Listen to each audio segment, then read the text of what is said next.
Good evening, music enthusiasts, vinyl collectors, and rockers in general. Jeff McCormack here, sitting around. It is a holiday weekend. Have tomorrow off. The wife and I have a plan to head a couple hours up north to do a little geocaching for a geo tour. You ever heard of geocaching before? If you haven't, check out my other channel. You can find a playlist below my videos on my channel of our geocaching adventures.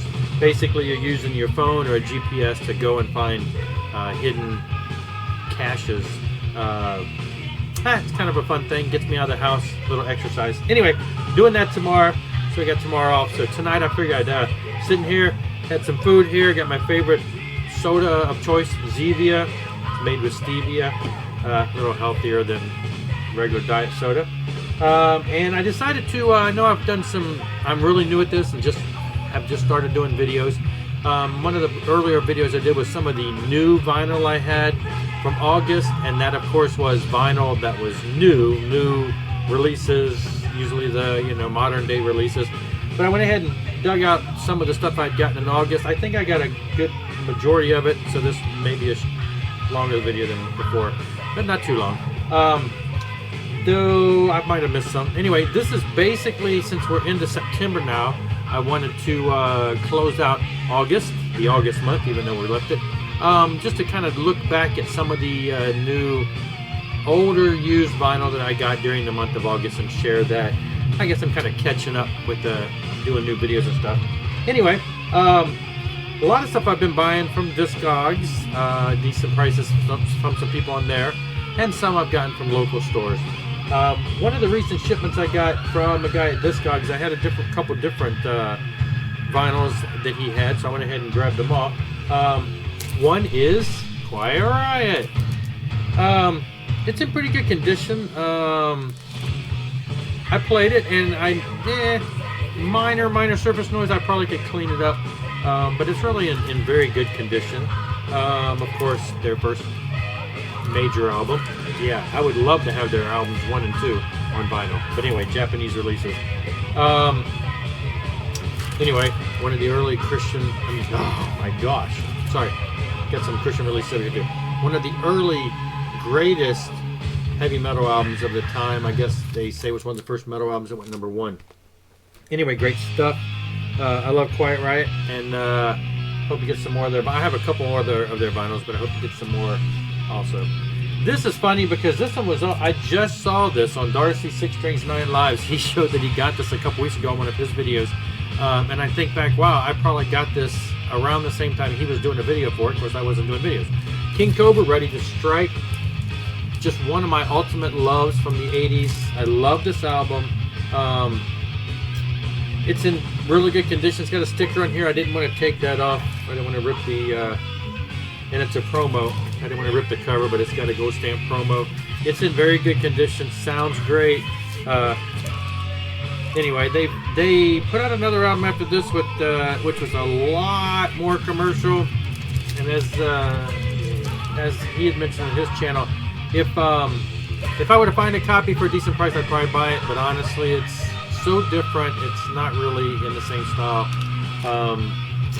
And then they changed members and did a couple albums throughout the late 80s. They had one, I think, and then a couple in the 90s with different vocalists, and they were really good. I don't think they were ever released on vinyl. And then, of course, they have reformed, I guess, a couple years ago with Paul Shortino from Rough Cut, and have put a couple albums out with him. I doubt those have been on vinyl, but those are really good too. But it's really different sounding, of course, as all the other versions with other singers were. But that particular album is just, I love everything about it. It's great stuff. Anyway, here's one by Accept. Now I bought this, I saw this, and I grabbed this because I remember having this back in the day when it came out. I was a huge Accept fan, still really love them. But when I grabbed this the other day, I was thinking, what is this album? Because I don't have this on CD. I couldn't remember what it was, what this album was. I knew what it was from when I had it, but where did it fit in? Anyway, it turned out it's like a best of.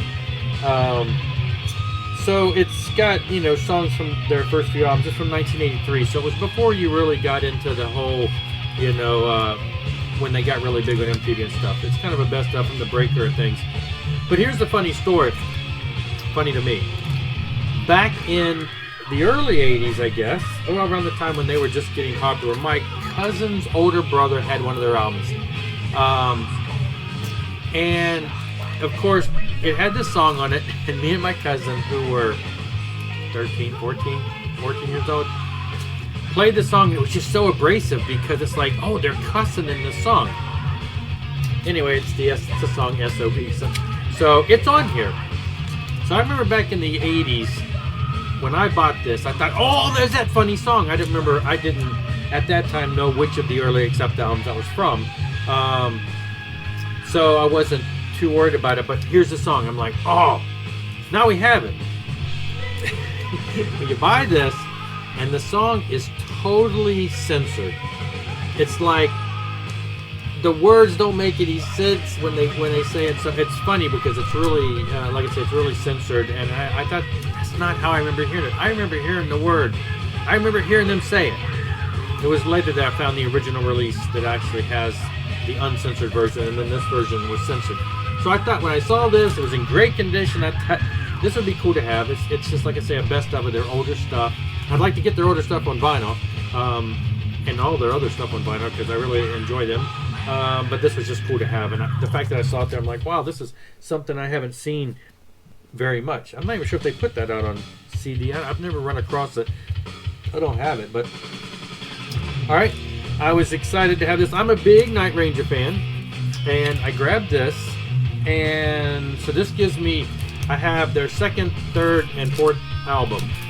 I bought it, and I kept looking at this thinking something's not right. So, but I went ahead and bought it. It was in great condition. It was a decent price. And then I got to the car and I looked it up and found out this is a European release. I don't get it. I can't recall. There's a sign here, but it's just some really horrible art. The way that it's like they took the logo and they cut it out. It's like, I know it was the 80s, but horrible graphic work, horrible photoshopping, if there even was that back then. It's just bad, and it's just laid on. Anyway, it looks bad, but anyway, album sounds great. It's a European release. I believe Germany or something is what I saw here anyway. But I grabbed this great album. I need their first album. That's pretty much my favorite album, and so Dawn Patrol is the one that I need. But for now, I have the second, third, and fourth. Now, I picked this up, Rubicon. How many people out there know the significance of Rubicon? Hands? Yes. You in the back? No, you're wrong. Okay, maybe you're right. Anyway, Rubicon, really weird band. Okay, really weird band. 70s sounding, horns, jazzy kind of funky. It's not horrible. It's pretty cool stuff, but considering the significance of it, it's kind of odd. And it doesn't really say. I looked at this and I can't find anywhere on here where it names the band members, which I find is weird. But I already knew the significance of it. Right here, we have a younger Mr. Jack Blades of Night Ranger fan. Look at him with the glasses. Also, a little younger Brad Gillis of Night Ranger fan. I remember back in the day saying, this is Rubicon became Night Ranger, but I don't guess it's really that, because it's those two guys. They played in this band, and then I guess they went on. This is 1978. They later went on, of course, to do Night Ranger, and that's where their claim to fame, where they became really huge. All right, this was just a quickie. It was a cheap when they have this. David Lee Roth, of course, Van Halen fame. This was his first EP solo project after he left Van Halen. Everybody knows I Ain't Got Nobody and California Girls. And then it's got the other two songs, Coconut Grove and Easy Street. You can kind of see on this where Dave's heart probably laid. Now, subsequent albums, the next couple albums, were rockish, Van Halen-ish, hard rockish, and then his more recent to this time frame, like Diamond Dave and some of those, were really, you know, kind of different, show tune type, bluesy at times, and that's where, you know, the other two songs from this album are a little more like that, a little less hard rock and a little more different style. Now this, I couldn't believe I found at a great price. This is one of my all-time favorite albums from the 80s. Warrior, Fighting for the Earth. This was a gold stamp promo. It was in great condition. Somebody wrote on it with marker there, but anyway, the vinyl was in great condition. I thought this is great to have on vinyl, and I got it for a great price. If you haven't checked out Warrior, do so. They had this album, and then there was a long break, and they came out with a second album, same vocalist. It's a great album too. Don't know if that was ever released on vinyl. Then after that, I guess the vocalist left. I don't know the whole story, but they put out a third album with Rob Rock on vocals, one of my all-time favorite singers. That was a great album. Then they put out another album with Mark Storace on it from Crocus. It was okay. Didn't sound like Crocus. Didn't really sound much like Warrior. But then I believe they got together with Sean Peck. He sang with them on some live stuff, but not any. Anyway, he's from. He was in the band Cage. They put out a bunch of albums. He's recently been playing with. I got a bunch of albums by him. The two guys from Merciful Fate. He did some albums with them, 2 albums, and another band that's really good, War something. I have to look them up. Anyway, but anyway, that's a side note. That first Warrior album to me is just amazing. I loved it back in the day. Wore it out. Great to have that on vinyl. Big Twisted Sister fan, so I was able to grab this. It's got nice working. It's got the working manhole cover. I've seen a lot of these versions where the manhole cover has been, you know, ripped off or broken. This one's in working condition. The vinyl's in great condition. Got this one on Discogs for a real good price, along with some of these other things. And so that's a welcome addition to the collection. I have their first 2 albums and now that on vinyl. I'm going to try to get all of those because I'm a big Twisted Sister fan. Now here's one, if anybody knows. It's a Shogun, 31 Days. I believe they have at least, I know they have 2 albums out because I've got digital copies and of course one on vinyl. This is a gold promo edition too. I just noticed that. Anyway, I don't know if some people are really impressed by that. I don't know. To me, it kind of ruins the album, but I guess there's a significance to it because it means that it was used in somebody's promotional material. Anyway, cool looking 80s band.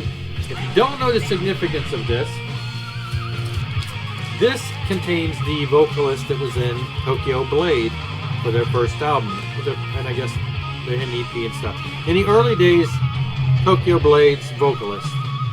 Then the Night of the Blade album, the record label, I guess, might understand the story. The record label had kind of pushed the band in a different direction with a different vocalist, so they bumped him. He went on, I believe, to do Shogun. It sounds a little Tokyo Blade-ish. I really like Tokyo Blade. I really like their first album. It's the only vinyl I own is the first Tokyo Blade vinyl. Not that I don't want the other ones. It's the only one I own at this point. And it's another one of those ones I bought years ago when I didn't even have any turntable to play it on. I just wanted to make sure I had it because it was a great album. But it sounds like that vocally, but musically it's a little more commercial. Still kind of the 80s metal, but a little more commercial. It's in great condition. I don't think it's like anybody's even played this. But so now I want to find their second album because got to be a completist and have them both. I was just glad to find that. I was like, wow, it's such a oddity to me, at least. This one I got in the really inexpensive bin. Seduce, Too Much Ain't Enough. This is their second release. Their first album, I think, was an EP. This is a full release. Another gold stamp promo. 3-piece band in the 80s era. They're not so much hair metal like you would think. They're a little more gritty. I don't want to say sleaze rock, but they have that kind of a gritty feel, kind of LA Guns-ish. Their vocals are just not, super squeaky clean like some 80s bands were. So, really good stuff. 1988. So now, first I want to go out and find their first album, which I have digitally, but not on vinyl. All right. Now we're moving into. I have some of my Christian metal releases that I've gotten recently. This first one is probably one of, if not the favorite 80s Christian metal album. It's actually what we've been listening to in the background. Rage of Angels. One album, hit wonder. They came out. Everything about this album I love. Now you listen to it these days and you might say, well, yeah, the lyrics are kind of cheesy. Traditional, Christian metal, rockin' for the rock, reason to rock, rock for the rock, like I say. It's just musically perfect in my mind. It is vocally perfect. Sadly, one album, the band disbanded. A couple of the guys went on, I believe the guitar players, I can't remember exactly, but a couple of the guys went on to be a part of the band that later became popular, known as Steelheart. I remember back in the MySpace days, I was friends with the singer, and he was just playing in club bands at the time. The drummer died a couple years ago, but anyway,